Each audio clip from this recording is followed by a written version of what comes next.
Welcome shooters and collectors. Today we're going to be taking a look at two pistols, the Walther P88 Champion and the rather elusive P88 Competition. Let's begin with the Champion. If you've ever owned a Walther P88, you may be looking to purchase one of these. It seems to be a natural progression. Anybody that owns a P88 will get a P88 Compact or vice versa, and then after that they really start looking for a Champion. They really like these guns.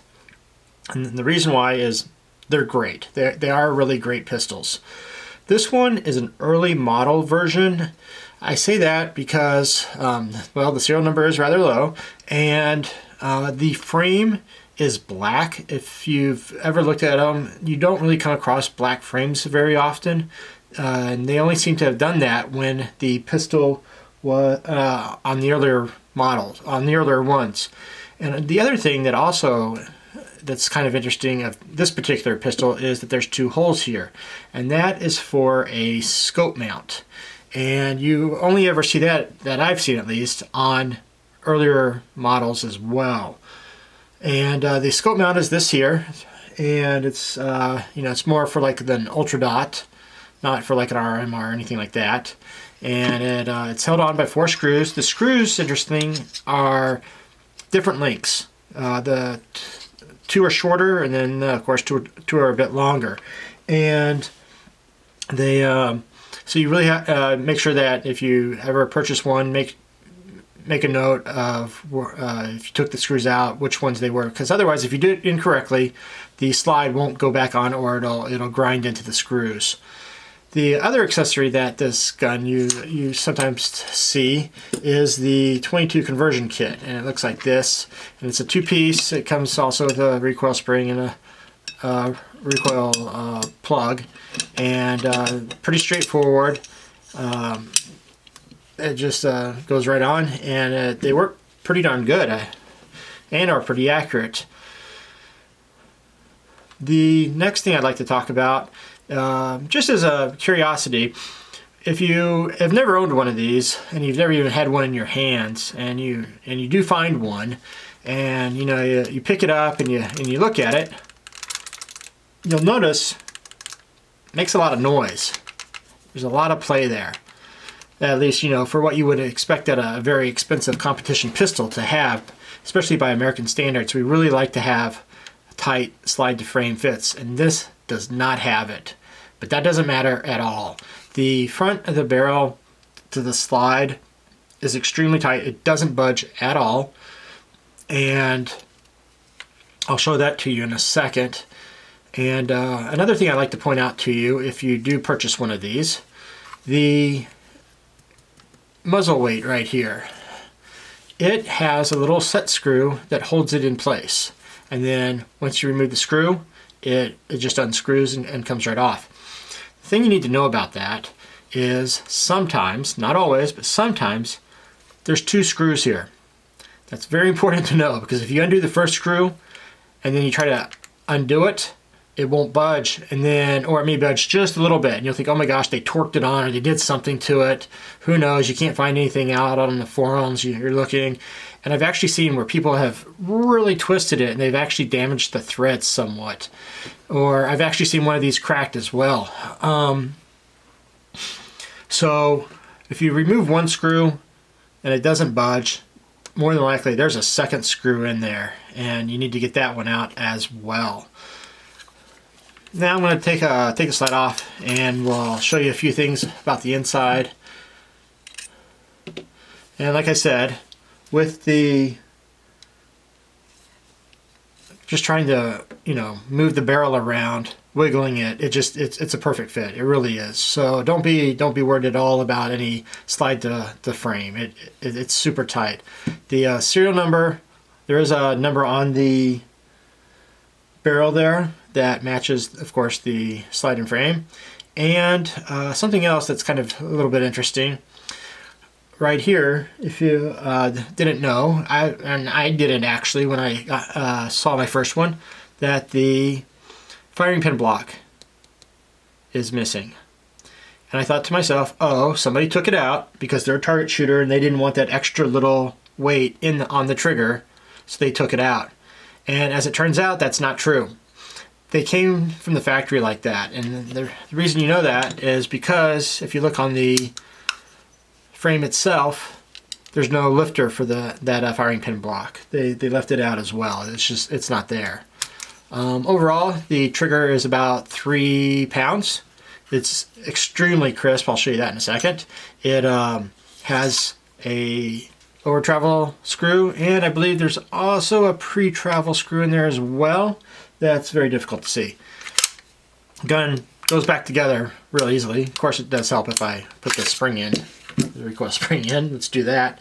Another neat thing about this pistol is the maintaining it, taking it apart. Sometimes, if you've shot it a lot and you really want to do a good cleaning of it, it's one of the easier ones I've ever done, really.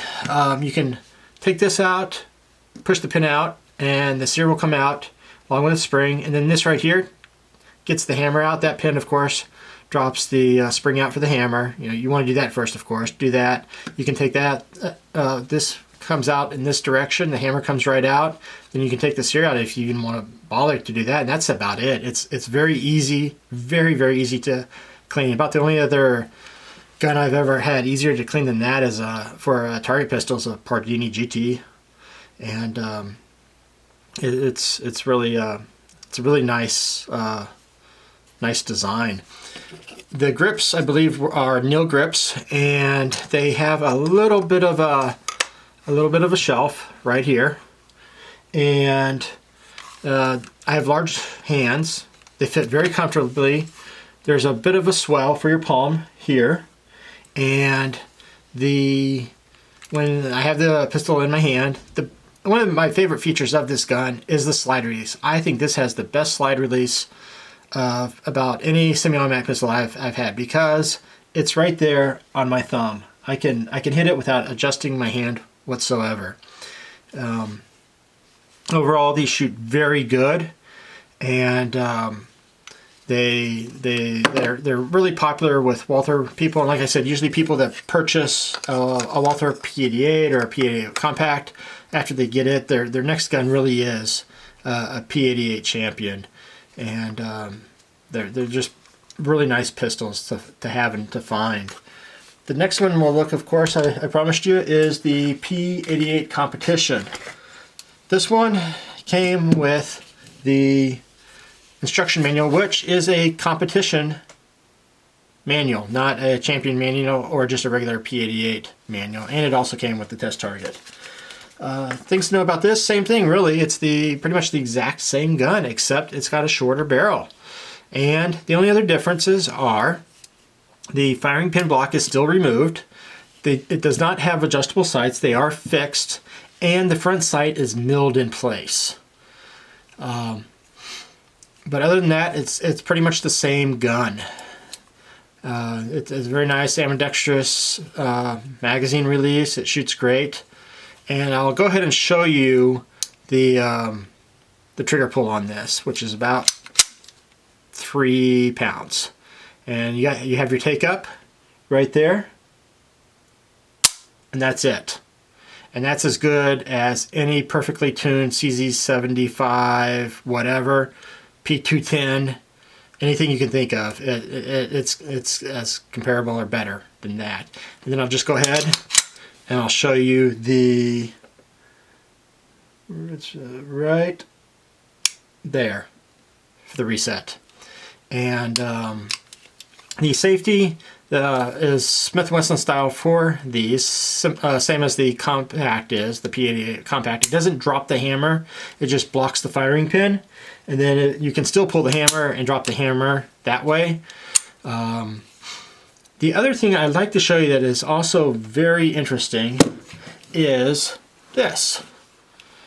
And this looks just like a barrel and a barrel weight on it, but it's a comp, and it's factory Walther.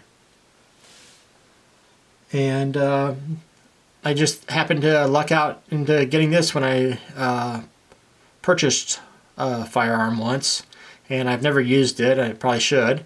It is actually more for the Champion than the Competition. It'll work in either. However, the Champion has a milled sight, and the front sight is on this pistol. So I suppose if you wanted to put it on a competition, you could just take the front sight off and do it that way. Or you would, otherwise, the Champion doesn't have a front sight, so it goes on it. One last thing I'd like to mention. About the only downside to these is magazines for them, and they're expensive. They are. It's an expensive gun, and they're expensive, and it takes Walther P88 compact magazines, not the full size. However, if you want an inexpensive alternative, you can use Beretta 92 magazines that you can slightly modify. I'm going to show you. I got a Beretta 92 Combat right here. You take the magazine out, and if you take a look,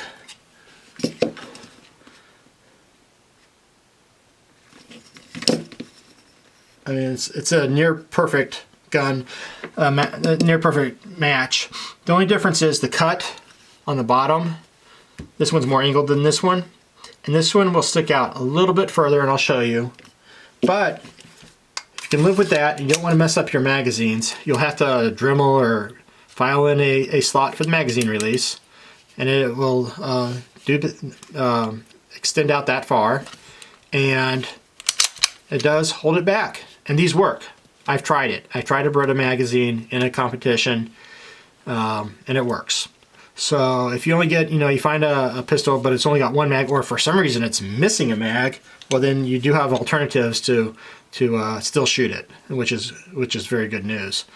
And overall, these are great guns. They're not incredibly difficult to find. Well, that's not exactly true. The champions show up often, but this competition doesn't hardly ever show up. They are very rare, and I guess I don't know how many they manufactured. I guess they just didn't manufacture very many of them, and they just don't show up very often. But overall, if you're a Walther fan or you want a really nice 9mm target pistol, and you haven't you didn't really care for anything else, you may really want to consider this the Walther P88 Champion or Competition. They're great pistols, and I'm a Walther fan myself, so I really enjoyed these. Please subscribe and like. I'd appreciate it, and have a good day. Thanks a lot.